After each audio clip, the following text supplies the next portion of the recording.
So we have liquefy. We also have smudge. We can also use things like dodge and burn to push and pull things where we need them. Let me just duplicate this real quick. And oh, this is taking a while. I've been pushing my computer to the limit for several hours now. It may be getting a little bit grumpy with me. Let me see if it can handle this. There we go. I'm actually going to save out a new copy.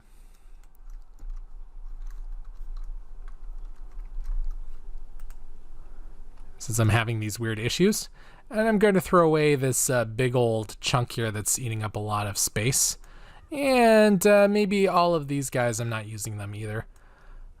They shouldn't eat up any space at all. But that will chop us down from about 400 megabytes, hopefully down to about 40-ish. I also don't need all of these copies, I don't think. I've got that one. That one's a duplicate. That one's just a brighter version. So I'll get rid of that one too for now. Okay. All right, so yeah, that's better. What we can do is use things like dodge and burn to push and pull things in and out that we want to look at. So by shrinking the shrinking the image. By dodging, we can attack the shadows or the highlights or the midtones, and we can brighten stuff up. So if you want to dodge the highlights, you can hit up the shadows instead and kind of lighten up areas that you think are interesting that you want to hold on to. And by burning, you can attack the highlights and dull those down if you think that they're getting a little overpowered. All right? So if you think there might be some interesting shapes but not others, what can you do? Well, Control C, Control V, Control T. That is marquee tool, edit copy, edit paste, and then transform. Shift key in my case to remove the constraints, which is insane. In all other versions of Photoshop, you would not do that. Now this is getting more interesting. So let me duplicate this layer and try a few zany things. You could come in with, for example, the patch tool, grab a chunk of something. Oops, wrong way. Grab a chunk of something and plop over something else to repeat some processes. And if you don't like how hard the edges are, you can you can come in to the quick mask mode, take a soft brush, and then just paint in or out, and I'm at too low a percentage. I'm at 20 opacity. I need to be around 100. Paint in or out edges, right? And then flip back out.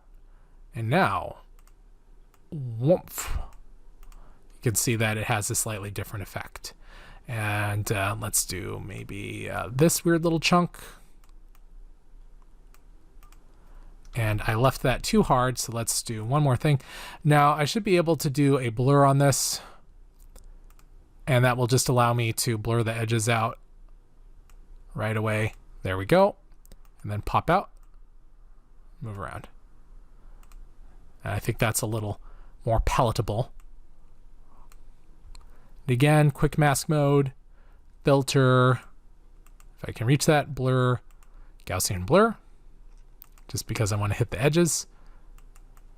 I zoom out so I can see what I'm doing. There we are. Yeah, something like that. Okay. Move out of quick mask mode. Again, take my patch brush, my patch tool. Just grab some edges. All right.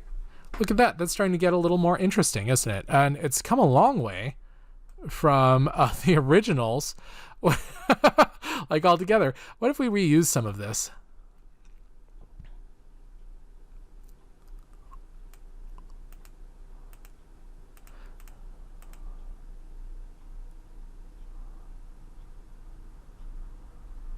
Oh, that's kind of interesting. I like that quite a bit.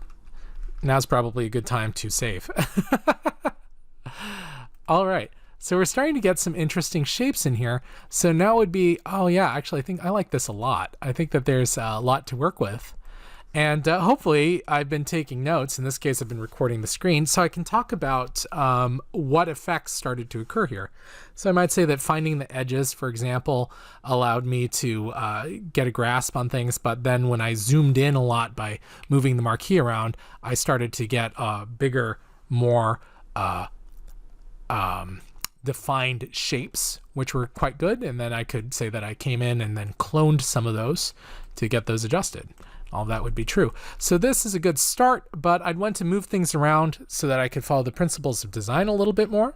And there's some easier ways to do that. This is actually this, if we put it in normal mode, is actually pretty structured. So let's see if we can still that structure.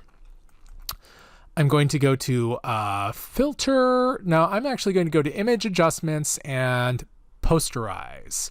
Posterize is incredible because we'll try to reduce something down to a minimum number of pieces. Like what if you only had 2 or so 255, that'd be about everything. But what if you only had like 1 or 2? Well, that's across the channels now. Notice that we only have black and white on all of our channels. I'm going to make this gray, so Control A, Control C on red, paste that in on green, paste that in on blue. So now they're all identical. And back on layers, we can see that now they're black and white. So now that I've got that, I can put it at the top here. And I can Control L. And let's get rid of some of the white and instead use some gray. And get rid of some of the blacks and just make it a dark gray. Now I can switch it out to something like color dodge. And we can start getting some impressive effects straight away that are still under our control. Now, I don't like some of these colors, so this would be a good time to come in and do a color adjustment with hue and saturation. And I can do some on-screen color. And again, just holding down Control will allow me to pull away some of these weirder colors, these greens, for example, that are showing up. Any colors that are a one-time thing you may want to get rid of.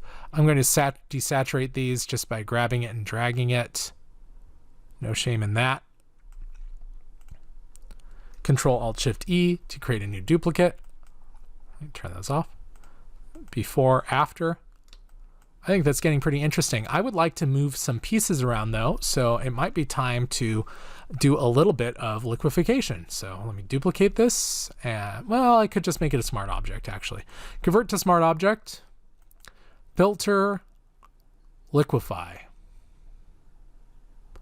So using fairly large brushes and my standard forward warp tool, I can start pushing and pulling things a little bit. And by doing that, I can have control over the structure. Now, if I start losing some structure in this case, I don't have to worry too much because I built the structure myself and I can do it again.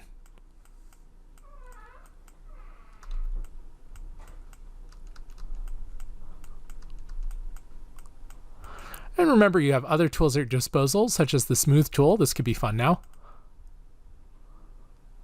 It will shrink things down. I actually don't like that very much, but it might work well, say, over here.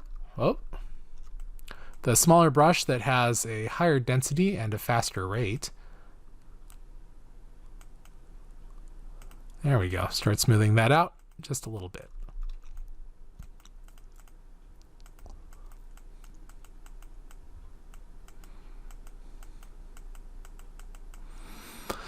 And of course you can twist things. I don't think that this is a very good idea right now, but it is available.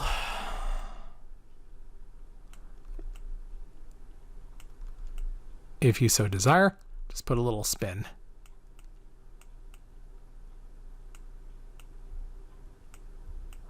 It's actually kind of fun over here. And you can always reconstruct if you're not happy with it. All right, let's tell it okay. So you can move it like that. Before, after, Yeah, look how unhappy that is. Before, after. I think that's a little bit better, starting to pull things in. Let me flatten that out, actually. I'm just going to rasterize this the easy way, make an empty layer, and merge down one with Control E. You can also move things around by literally just grabbing something, cutting it, and pasting it, and then just blurring it in. In this case, I'm just going to use an eraser. Brush, soft, very, very soft. Oops, too soft. Now you could mask it, which would be non-destructive and probably a better idea. Here we go. But now that I've got this shape, I can actually duplicate it and move it around however I want. So I can start building a structure pretty quickly that way. And by throwing it in different modes, like lighten or screen, I can have more or less of an effect. So using this, I can start using creating repetition and rhythm. I'm just going to make a couple. If I can grab that. Whoops, wrong piece. Always a good idea to label things. Oh, I may not have put one there. I'm going to shrink one down. So that can be a fun way to adjust things and create control across it. All right, so there are a lot of different options for you. And let me grab this one too. Control C, Control V. And again, I'm just going to be lazy, use an eraser. You guys should not be lazy. You should maybe use a mask there. And set it to a lightning mode, simply because there's so many darks, which allows me to have some variation. Now I forgot to make that a smart object first. Let me undo that. By making it a smart object, I can create a lot of duplicates and it won't increase my file size. I can also change the image sizes pretty rapidly. So I could come in here and keep doing these sorts of adjustments until I'm happy with what I have.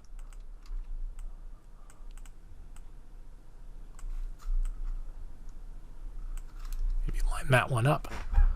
Voila, just start playing with it. Okay, I think that this is actually going about pretty well to being a completed project. Let me go ahead and show you what you'll need to do to finish that up in the next video, though. I could honestly keep monkeying with this for another few hours. There's so many more fun things I could do, but this is going pretty well. I hope that these give you some good tools. I didn't even delve into a lot of what the filter gallery could do, so keep in mind that you have that at your disposal as well. Especially useful on smart objects. If I make a quick smart object, I just did Control-Alt-Shift-E to make a new duplicate. Don't forget about your filter gallery. I know I talked about it like an hour ago, but oh my word, the sorts of things that you can do with this are just phenomenal. I mean, look at that. That's so fun. What if you added glowing edges to this? We'll just make a new one. Do a glowing edge.